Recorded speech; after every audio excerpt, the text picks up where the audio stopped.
하나님 말씀 봅니다. 잠언 26장 말씀입니다. 4절에서 7절 말씀. 잠언 26장 4절에서 7절 말씀 교독하시겠습니다.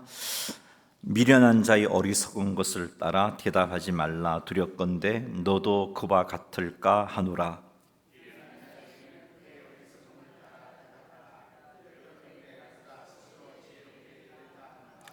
미련한 자 편에 기별하는 것은 자기의 발을 베어 버림과 해를 받음과 같으니라.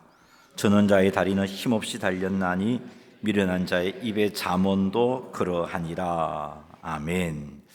자, 우리 인사합시다. 은혜 받읍시다. 자, 우리 오늘도 말씀을 한번 쭉 해서 한번 점검하면서 기억하며 외워보는 시간 가지겠습니다. 중심 되신 그리스도부터 시작합시다. 시작. 중심 되신 그리스도. 고린도후서 5장 17절 말씀. 그런즉 누구든지 그리스도 안에 있으면 새로운 피조물이라. 이전 것은 지나갔으니 보라 새 것이 되었도다. 중심 되신 그리스도. 갈라디아서 2장 20절 말씀. 내가 그리스도와 함께 십자가에 못 박혔나니 그런즉 이제는 내가 사는 것이 아니요 오직 내 안에 그리스도께서 사시는 것이라. 이제 내가 육체 가운데 사는 것은 나를 사랑하사 나를 위하여 자기 자신을 버리신 하나님의 아들을 믿는 믿음 안에서 사는 것이라. 그리스도께 순종. 로마서 12장 1절 말씀. 그러므로 형제들아 내가 하나님의 모든 자비하심으로 너희를 권하노니 너희 몸을 하나님이 기뻐하시는 거룩한 산 제물로 드리라. 이는 너희가 드릴 영적 예배니라. 그리스도께 순종. 요한복음 14장 21절 말씀. 나의 계명을 지키는 자라야 나를 사랑하는 자니 나를 사랑하는 자는 내 아버지께 사랑을 받을 것이요 나도 그를 사랑하여 그에게 나를 나타내리라. 말씀. 디모데후서 3장 16절 말씀. 모든 성경은 하나님의 감동으로 된 것으로 교훈과 책망과 바르게 함과 의로 교육하기에 유익하니. 말씀. 여호수아 1장 8절 말씀. 이 율법책을 내 입에서 떠나지 말게 하며 주야로 그것을 묵상하여 그 안에 기록된 대로 다 지켜 행하라. 그리하면 내 길이 평탄하게 될 것이요 내가 형통하리라.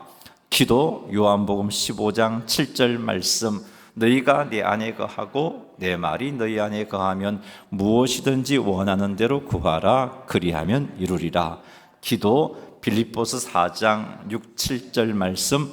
아무것도 염려하지 말고 다만 모든 일에 기도와 간구로 너희 구할 것을 감사함으로 하나님께 아뢰라. 그리하면 모든 지각에 뛰어난 하나님의 평강이 그리스도 예수 안에서 너희 마음과 생각을 지키시리라. 교제. 마태복음 18장 20절 말씀. 두세 사람이 내 이름으로 모인 곳에는 나도 그들 중에 있느니라. 교제. 히브리서 10장 24절 25절 말씀. 서로 돌아보아 모이기를 피하는 어떤 사람들의 습관과 같이 하지 말고 오직 권하여 그날이 가까움을 볼수록 더욱 그리하자.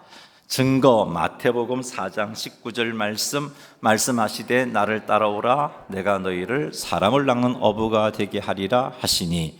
증거. 로마서 1장 16절 말씀. 내가 복음을 부끄러워하지 아니하노니 이 복음은 모든 믿는 자에게 구원을 주시는 하나님의 능력이 됨이라. 먼저는 유대인에게요 그리고 헬라인에게로다.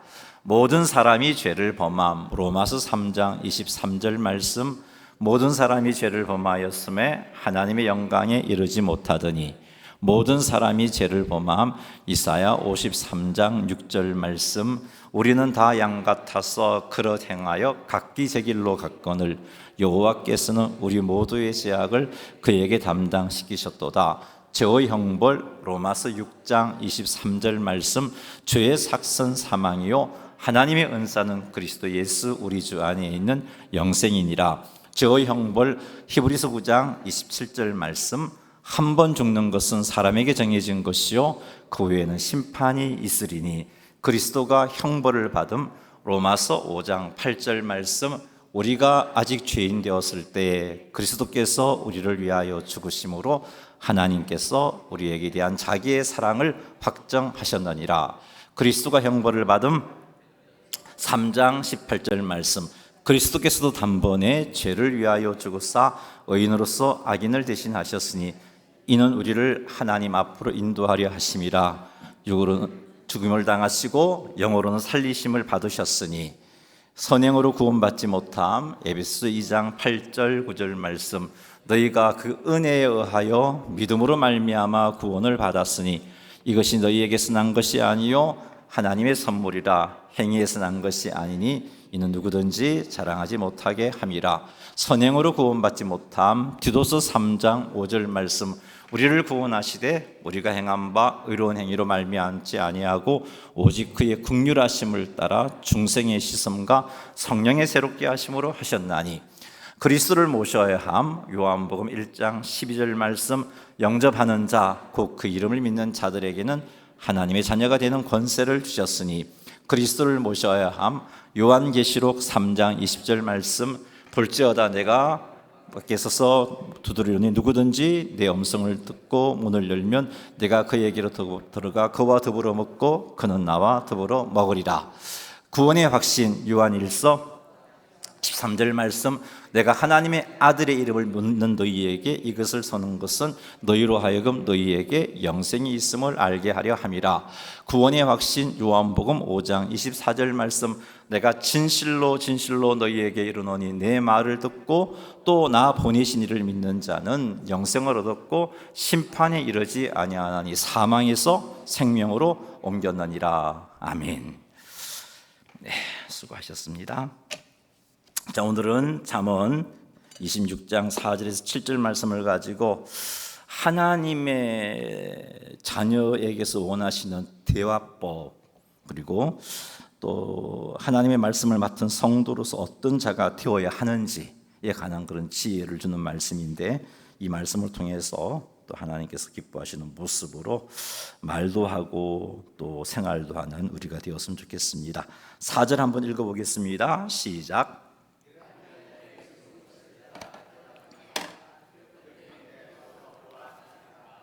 아멘. 미련한 자의 어리석은 것을 따라 대답하지 말라는 것은 미련한 자들의 대화 방식으로 대답하지 말라는 겁니다. 미련한 자의 대화 방식의 특징은 첫째, 말이 많고 자제하지를 못합니다. 둘째, 상대방의 말에 귀를 기울이지 않고 자기가 하고 싶은 말만 합니다. 셋째, 상대방에게 조롱과 비웃음의 태도로 말을 합니다. 넷째, 감정적인 언쟁, 끊임없는 말꼬리 잡기로 다툼을 일으킵니다. 다섯째, 경솔하고 분별력이 없는 말을 합니다. 즉 상황을 고려하지 않고 분별력 없이 말합니다. 여섯째, 권명과 훈계를 싫어합니다. 잘못을 바로 잡아주려는 말에 대해서 즉각적으로 반발하고 싫어합니다. 이것이 미련한 자들이 말하는 말의 태도입니다. 잠언 26장 4절 말씀, 이런 태도로 미련한 자의 어리석은 것을 따라 대답하지 말라는 말은 이런 식의 대화 방식을 가지고 대화하지 말라는 겁니다. 왜? 그렇게 되면 너도 그와 같을까 하노라. 너도 미련한 자와 같이 된다는 겁니다. 이런 것이 제가 6가지 정도로 언급한 것이 미련한 자의 대화 방식인데, 이런 태도로 말을 하고 이런 태도로 공격할 때 상대방이 나도 그와 똑같은 방식으로, 네가 조롱했으니까 나도 너 조롱할 거고, 네가 내 감정을 건드렸으니까 나도 네 감정을 건드리고, 이런 태도로 말하지, 대화를 하지 말라라고 그렇게 말씀하고 있습니다. 이와 같은 방식으로 대답하게 되면 우리 역시 미련한 자와 똑같은 모습이 되는 거죠. 그리고 하나님의 자녀인 우리가 상대방은 잘못했음에도 불구하고 그 관계들을 또 지켜나가야 되는데 그 관계를 깨트리는 일에 동참하게 되는 것이죠. 자, 미련한 자의 어리석은 것을 따라 대답하는 경우를 예를 한번 들어보겠습니다. 직장에서 사원이 대리에게 이제 보고서를 제출하면 이렇게 말합니다. 이번 보고서는 시간이 없어서 일부 자료를 요약했습니다 라고 이렇게 말을 했을 때 그 보고서를 받은 대리가 이렇게 말합니다. 그래, 당신 말은 시간 핑계를 대며 대충 했다는 거네. 자, 이렇게 말을 대리가 사원에게 했어요. 자, 이렇게 대답하는 것이 바로 말꼬리 잡기로 상처를 주고 논쟁을 일으키는 건데, 어리석음을 따라 대답하는 경우에 해당됩니다. 자, 이런 상황 속에서 사원이, 그럼 대리님은 항상 시간 핑계를 대지 않고 완벽하게 보고서를 작성하시나요? 자, 이렇게 말하면 저도 사람입니다. 그렇게 완벽하게 자꾸 요구하면 같이 일 못해요. 이렇게 대답하는 것이 바로 미련한 자의 어리석음을 따라 대답하는 겁니다. 이런 대화는 관계를 악화시킬 뿐이죠. 똑같은 사람이 되어버리죠. 대리도 사원도 똑같은 사람이 되고 마는 겁니다. 부부 사이에서도 볼 수 있는 이 어리석은 것을 따라 대답하는 경우를 예를 한번 들어보겠습니다. 감정적으로 아내가 남편에게 당신은 항상 집안일은 손도 안 대고 맨날 TV 앞에 앉아 TV만 보고 있어요. 이렇게 아내가 남편에게 말했어요. 이렇게 말하자 남편도 똑같은 방식으로 감정적으로 맞받아치면서 비난합니다. 니도 맨날 핸드폰만 붙잡고 있으면서 나한테 뭐라 그러냐? 너도 별 다른 것 없잖아. 이런 식의 대화가 미련한 것을 따라 그렇게 대화를 나누는 겁니다. 이런 방식의 대화가 관계를 악화시키고 서로에게 상처를 주고 그렇게 하는 거죠. 하나님의 자녀의 행동이 아닙니다. 하나님의 영광을 가릴 수밖에 없습니다. 그래서 4절 말씀이 미련한 자의 어리석은 것을 따라 대답하지 말라. 두렵건대 너도 그와 같을까 하노라라고 말하고 있는 겁니다. 사랑하는 성도 여러분, 우리 자신은 어떻게 상대방의 말에 대답하고 있는지 한번 점검해 보시기 바랍니다. 누군가의 말이 어리석게 들릴 때 똑같이 감정적으로 반응하진 않았습니까? 가정에서, 교회에서, 직장에서 말꼬리 잡거나 논쟁을 벌이면서 어리석은 자처럼 말하진 않았는지요? 이것도 역시 감정에 이렇게 감정을 다스리지 못했을 때 나타나는 행동입니다. 상대방의 말을 듣고 정죄하고 다툼을 일으키는 말을 하진 않았는지, 만일 우리가 그렇게 이런 식으로 말했다면 우리는 어리석은 자의 어리석음을 따라 말한 것이 되고, 그 결과는 나도 미련한 자, 어리석은 자가 되고 마는 겁니다. 사랑하는 성도 여러분, 상대방의 말투나 태도 때문에 감정 상했다고 똑같은 말투나 태도로 말하지 않기로 그렇게 좀 껴 있었으면 좋겠습니다. 특히 부부간에 감정이 상한 말을 들었을 때 똑같이 상대방의 감정이 상하도록 하는 그런 말 하지 마시기 바랍니다. 특별히 성도인 우리들은 그렇게 해서는 안 됩니다. 하나님의 자녀는 말로 관계를 무너뜨리는 사람이 되어서는 안 됩니다. 말로 관계를 세우는 사람이 되어야 합니다. 그것이 성도입니다. 베드로전서 2장 23절 말씀 한번 읽어보겠습니다. 욕을 당하시되 맞대어 욕하지 아니하시고 고난을 당하시되 위협하지 아니하시고 오직 공의로 심판하신 이에게 부탁하시며. 아멘. 예수님은 욕을 당하셨지만 맞대어 욕하지 아니하셨습니다. 고난 당하셨지만 그 고난을 주는 자들을 향하여서 하나님의 권능으로 위협하지도 아니하셨습니다. 예수님을 주님으로 믿고 있는 우리도 예수님처럼 미련한 자들의 말과 같은 방식으로 말하지 않는 자가 되기로 결단하시기 바랍니다. 이를 위해서 하나님의 도우심을 간구하고 하나님 인도하심에 순종하여 미련한 자와 똑같은 방식으로 말하지 않는 성도님들이 다 되시기를 주님의 이름으로 축복합니다. 5절 읽겠습니다. 미련한 자에게는 대답하라. 두렵건대 그가 스스로 지혜롭게 여길까 하노라. 아멘. 26장 4절과 5절 같이 읽으면 이게 무슨 말이야, 이런 생각이 들어요. 왜냐하면 4절에서는 그의 어리석음을 따라 대답하라 그렇게 말하고 있고, 5절에서는 그의 어리석음을 4절에서는 대답하지 말라고 말하고 있고 5절에서는 그의 어리석음을 따라 대답하라라고 말하고 있으니까 이게 무슨 말이지? 그런 생각을 가질 수 있어요. 근데 여기서 그의 어리석음을 따라 대답하는 것은 이 4절에 있는 그 의미, 어리석은 자의 대화 방식으로 대답하는 것을 의미하는 게 아니에요. 여기서 말하는 그의 어리석음을 따라 대답하라는 것은 그 어리석은 자의 논리나 말투를 잠시 수용하되 그것이 얼마나 비합리적이고 어리석은 것인지 드러내는 방식으로 대응해서 그 어리석은 자로 하여금 내가 지혜롭지 못한 생각을 하고 있구나, 그렇게 하는 대화 방법을 말하고 있는 겁니다. 물론 이때 이런 대화를 할 때 주의해야 할 게 있는데, 이런 대화를 할 때 4절에서 언급하고 있는 어리석은 자의 대화 방식을 우리가 취해서는 안 돼요. 상대방의 말에 귀를 기울이지 않고 내가 하고 싶은 말을 한다든지 조롱과 비웃음으로 참 네가 몰라서 그렇다는 그런 식으로, 그리고 조롱과 비웃음의 태도로 말해서도 안 되고요, 감정적인 언쟁, 말꼬리 잡기로 말해서도 안 되고요, 경솔하고 분별력 없이 말해서도 안 돼요. 자, 여기 6절에서 말하는 미련한 자에게는 그의 어리석음을 따라 대답하라. 왜 이렇게 대답해야 하는가? 그 이유가 5절에 두렵건대 그가 스스로 지혜롭게 여길까 하노라. 그러니까 어리석은 자가 스스로 자기가 나는 지혜롭다라고 말할 수 있으니까 그의 어리석은 생각들, 가치관들을 내가 잠시 수용해서 말해줌으로 이게 잘못된 거구나 깨닫게 하라는 겁니다. 그래서 자기가 스스로 지혜롭게 여기지 않도록 하라는 거예요. 예를 들어 볼게요. 10대 아들이 부모에게 이렇게 말합니다. 왜 나만 하루에 30분씩 밖에 게임 못하게 해요? 내 친구들 모두는 마음껏 게임을 하는데 우리 집만 유별나네요? 이렇게 아들이 부모에게 대답을 했어요.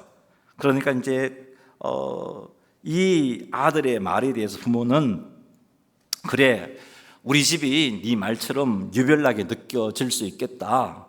게임을 마음껏 하는 그것이 네 말대로 정상이라면 우리 집은 그 기준에 맞지 않겠지? 그런데 혹 친구들 중에, 게임을 많이 하는 친구들 중에 성적이나 생활 태도 면에 있어서 후회하는 경우는 못 보았니? 우리는 네가 네 친구들처럼 그렇게 되는 것 원치 아니하고 하나님 앞에서 너다운 길을 가게 하려고 하는 거야. 자, 이런 말들이 미련한 자의 어리석음을 따라 대답해 줌으로 그가 어리석었음을 드러나게 해주는 건데요. 자, 여기 보니까 아들의 말 속에 어리석은 논리는 모든 사람이 하면, 다수가 하면 옳은 거고 우리 집이 좀 이상하다, 유별나다, 이 아들이 가지고 있는 이런 생각이죠. 이게 옳지 않은 생각이에요. 그래서 부모는 그 논리를 그대로 수용합니다. 우리 집이 유별나게 느낄 수 있겠다, 게임을 마음껏 하는 것이 정상이라면 우리 집은 그 기준에 안 맞을 수 있겠지, 이렇게 처음에는 인정해 주는 거죠. 아들의 생각에 대해서.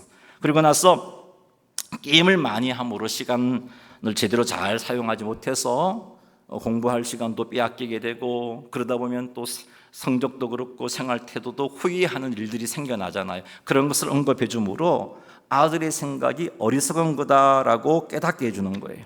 이렇게 해서 아들의 말이 지혜롭지 않은 것이다 깨닫게 해주는 것, 이것이 바로 미련한 자의 어리석음을 따라 대답하라는 5절의 의미입니다.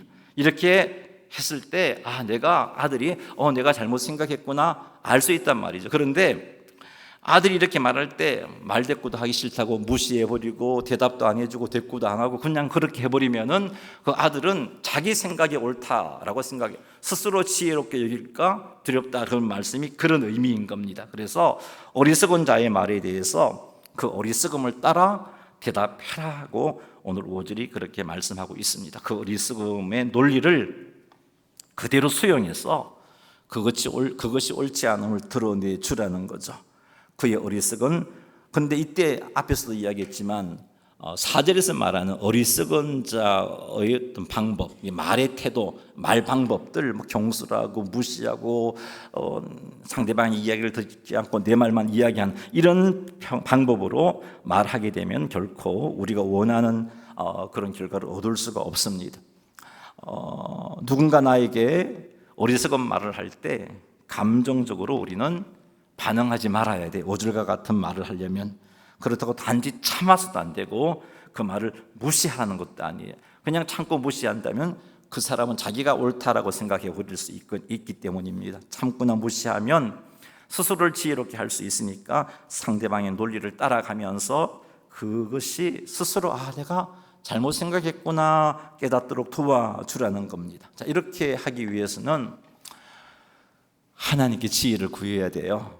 하나님 제게 지혜를 주십시오. 어리석은 자의 논리를 잠시 수용하면서 그의 어리석음을 깨달을 수 있는 지혜를 주십시오 하는 그런 기도가 있어야 돼요. 그렇게 하셔서 우리가 대화를 나눌 때 이런 방법으로 대화를 해야 되는 겁니다. 4절과 5절을 연결해 볼게요.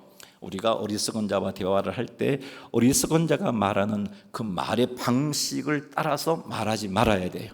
그렇게 하면 나도 어리석은 자가 되어질 수 있어요. 그러나 어리석은 자랑 대화를 나눌 때 그 사람의 잘못된 논리를 잠시 수용해서 지혜롭게 그 잘못된 논리가 잘못되었음을 깨닫게 해주는 방법으로 말하라고 말씀해주고 있어요. 왜냐하면 그렇게 하지 않으면 그 어리석은 자는 스스로 지혜롭게 생각할 것이고 계속해서 그 어리석은 행동을 할 수 있기 때문에 그렇다는 겁니다. 이런 언어 생활을 하기 위해서 우리에게 필요한 게 지혜입니다. 하나님께 지혜를 구해야 돼요. 하나님께 지혜를 구해서 지혜로운 방법으로 대화 방법을 취해서 어리석은 자의 어리석음을 깨닫게 하는 그런 성도님들이 다 되시기를 주님의 이름으로 축원합니다. 6절을 읽겠습니다. 시작.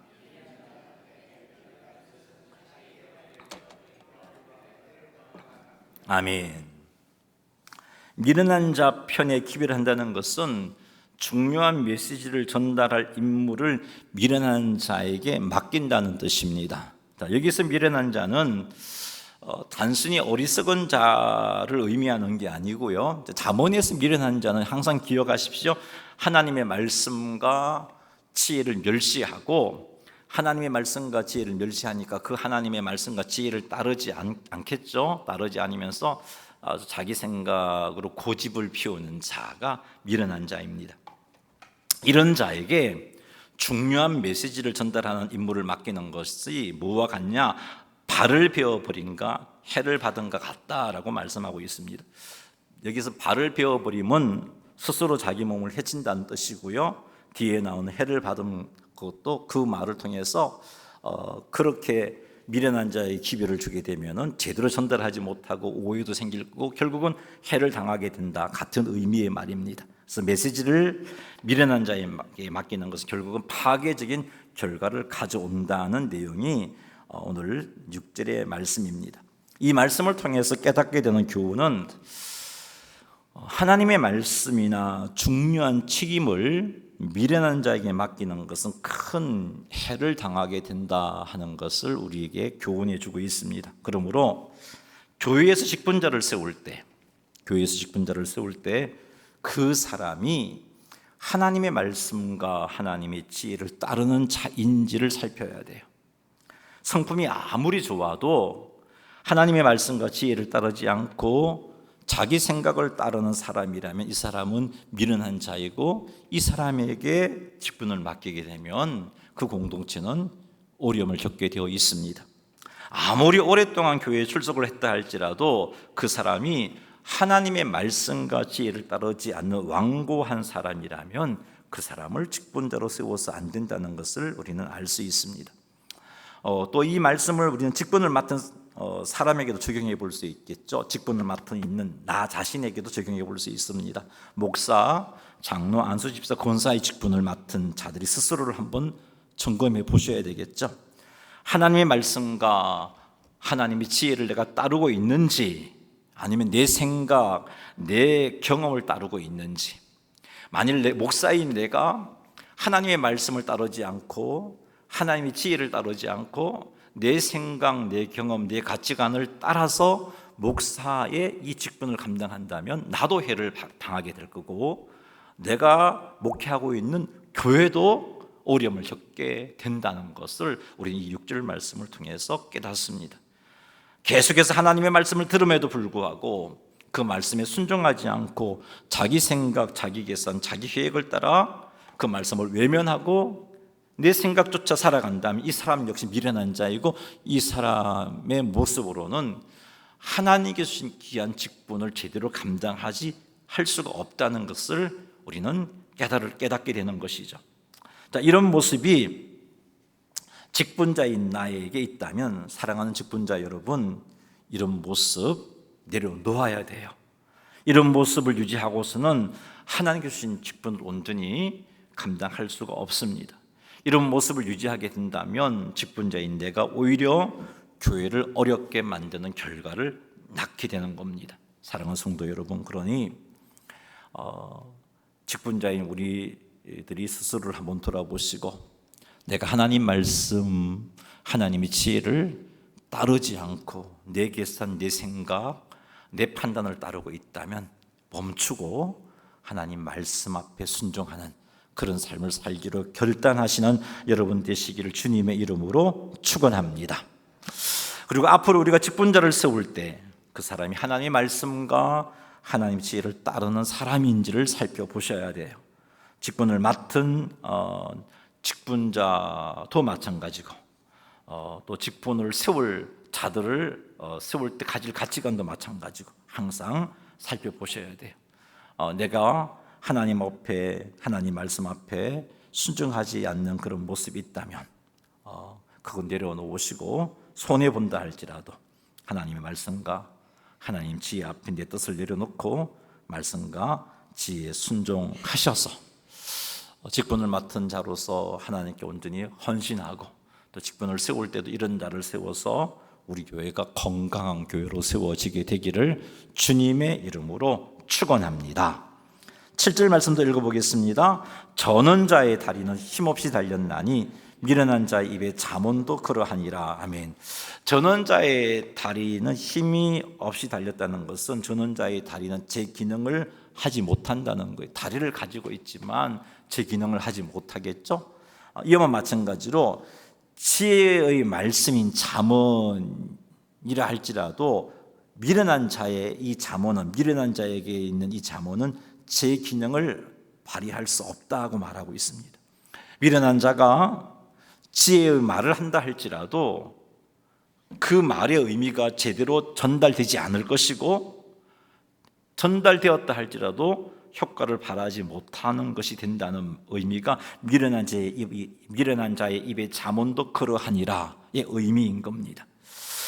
잠언에서 미련한 자는 앞에서 말씀드렸어요. 하나님의 말씀과 하나님의 지혜에 순종하지 않는 자입니다.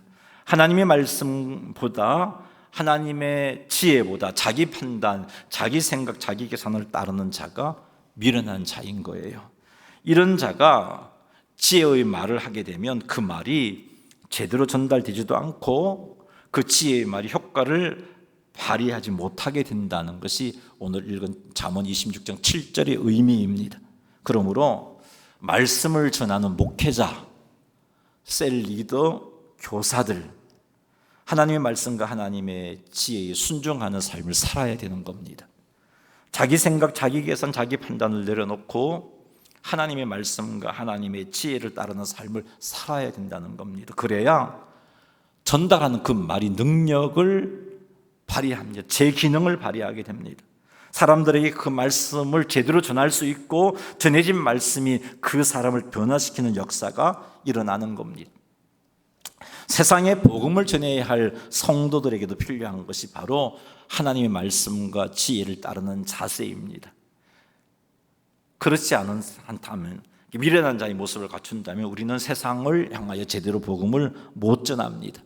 성도인 우리가 하나님의 말씀과 지혜를 따르는 삶을 살아야 제대로 복음을 전할 수 있습니다. 하나님의 말씀을 전할 수 있습니다. 그리고 이렇게 전해진 하나님의 말씀은 듣는 사람들로 하여금 믿음이 생기는 역사를 일으키게 되는 겁니다. 가정에서도 부모에게 필요한 것이 바로 이런 겁니다. 하나님의 말씀과 지혜를 따르는 이런 모습이 부모에게도 필요합니다. 험한 세상 속에서 자녀들을 믿음 가운데 제대로 세우고자 한다면 부모가 하나님의 말씀과 하나님의 지혜를 따르는 삶을 살아야 되는 겁니다.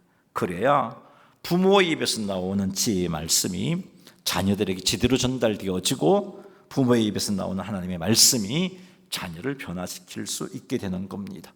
그러니 사랑하는 성도 여러분, 우리 미련한 자가 되지 맙시다. 하나님 말씀 앞에 순종하는 자가 되어야 돼요. 지혜를 따르는 자가 되어야 돼요. 하나님의 말씀 앞에, 하나님 지혜 앞에 내 생각, 내 계산, 내 판단을 내려놓고 손해를 보더라도 하나님 말씀을 따라 행하는 자가 되시기 바랍니다. 이런 삶을 살아서 우리 입의 말씀이, 우리 입의 지혜의 말씀이 제대로 전달되고 우리가 전한 말씀이 사람을 살리게 되는 풍성한 열매를 맺는 그런 성도님이 다 되시기를 주의 이름으로 축복합니다. 말씀을 맺습니다. 말을 할 때 미련한 자의 말의 방식, 말하는 방식을 따라 말하지 마시기 바랍니다. 특히 하나님을 두려워하지 않고 하나님의 말씀과 지혜를 무시하는 자들이 여러분의 감정을 상하게 하고 여러분을 조롱하고 여러분의 말을 들어주지 않고 일방적으로 자기 말만 할 때 여러분의 마음이 상하겠지만, 많이 상하겠지만 그럼에도 불구하고 그들과 똑같은 방식으로 말하지 마시기 바랍니다. 특히 성도들 간에, 특히 부부 간에, 특히 부모 자식 간에 그렇게 하지 마시기 바랍니다. 이렇게 하면 다툼만 일어납니다. 관계가 악화되고 죄를 짓게 되고 아무 유익도 생기지 않아요. 여러분 감정에 충실하게 그렇게 말해본들 유익이 없습니다. 그러니 사랑하는 성도 여러분, 미련한 자들과 같이 그들이 말하는 방식, 그들이 말하는 방식으로 말하지 않도록 깨어 있으시기 바랍니다. 하지만 미련한 자들이 말할 때 그들과 대화가 되지 않는다고 무시하거나 참는 그것도 옳지 않다고 말씀드렸어요. 우리가 이렇게 한다면 미련한 자는 자기가 옳다고 생각하고 자기가 지혜롭다고 생각하고 말 것이기 때문입니다. 그러므로 미련한 자들이 지혜롭지 못한 말을 할 때 그들의 지혜롭지 못한 말을 잠시 빌려서 그것이 정말 지혜롭지 못한 것이구나 깨닫게 해주는 그런 말을 할 수 있기를 바랍니다. 이렇게 하기 위해서는 하나님께 지혜를 구해야 돼요. 하나님께 지혜를 구하여서 주님 주시는 지혜로 미련한 자들이 지혜롭지 못함을 깨닫게 하는 그런 말을 하시는 성도님들이 다 되시기를 주의 이름으로 축복합니다. 하나님의 말씀이나 중요한 직분을 미련한 자에게 맡기는 건 해를 당하는 일이라는 것 기억하셔서 교회에서 직분자를 세울 때 그 사람이 하나님의 말씀과 지혜를 따르는 사람인지 살펴보시고 하나님의 말씀과 지혜를 따르는 사람을 직분자로 세우시기 바랍니다. 그리고 직분자들은 스스로 자기를 점검하셔서 하나님의 말씀과 지혜를 따르는 삶을 살 수 있도록 하시기 바랍니다. 뿐만 아니라 앞선 자들이 하나님의 말씀과 지혜를 따를 수 있도록 기도해 주시기 바랍니다. 목사인 저를 위해서, 셀 리더를 위해서, 교사들을 위해서, 그리고 가정에서는 가장들을 위해서, 또 국가에서는 위정 대통령과 위정자들을 위해서 우리는 그렇게 기도할 수 있어야 됩니다. 말씀을 전하는 일을 맡은 자들은 미련한 자가 되지 않도록 항상 깨어 있으시기 바랍니다. 그리하여 하나님의 말씀을 제대로 전달한 말씀이 사람에게 믿음을 일으키게 하는 그런 은혜가 우리 가운데 풍성하게 되기를 주님의 이름으로 축원합니다.